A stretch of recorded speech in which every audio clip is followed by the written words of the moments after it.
കനത്ത ചൂടിലാകും ഇത്തവണയും ഹജ്ജ് കാലം. തളർന്നു വീഴാൻ ഉൾപ്പെടെ സാധ്യതയുള്ളതിനാൽ ഹാജിമാർക്ക് കർശനമായ നിർദ്ദേശങ്ങൾ മന്ത്രാലയം പുറത്തിറക്കി. പാദരക്ഷകളും കുടകളുമില്ലാതെ പുറത്തിറങ്ങരുതെന്നും നിർദ്ദേശത്തിൽ പറയുന്നു. കഴിഞ്ഞ ആഴ്ചകളിലായി കടുത്ത ചൂടാണ് മക്കയിൽ. ഉച്ചയ്ക്ക് 45 ഡിഗ്രി സെൽഷ്യസ് വരെ എത്തുന്നു.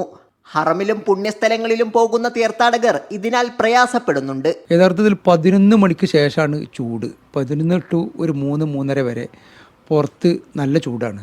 പുതിയ വരുന്ന സ്ത്രീകളും അതേപോലെ തന്നെ മറ്റുള്ള ആളുകൾക്കൊക്കെ ആ ചൂട് പെട്ടെന്ന് ഇങ്ങോട്ട് ഉൾക്കൊള്ളാൻ ഒരു പ്രയാസമുണ്ട്.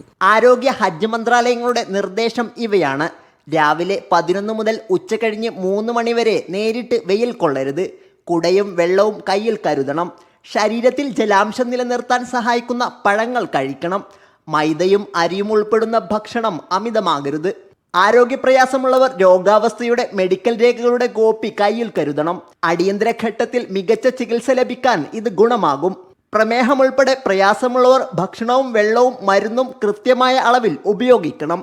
രക്തസമ്മർദ്ദമുള്ളവർ തിരക്കുള്ള സ്ഥലങ്ങളിലേക്ക് പോകരുതെന്നും നിർദ്ദേശത്തിലുണ്ട്. ഇന്ത്യൻ ഹജ്ജ് മിഷനും ആരോഗ്യ മന്ത്രാലയവും ബോധവൽക്കരണം ഹാജിമാർക്ക് നൽകുന്നുണ്ട്. മക്കയിൽ നിന്നും സാബിത് സലീം, മീഡിയ 1.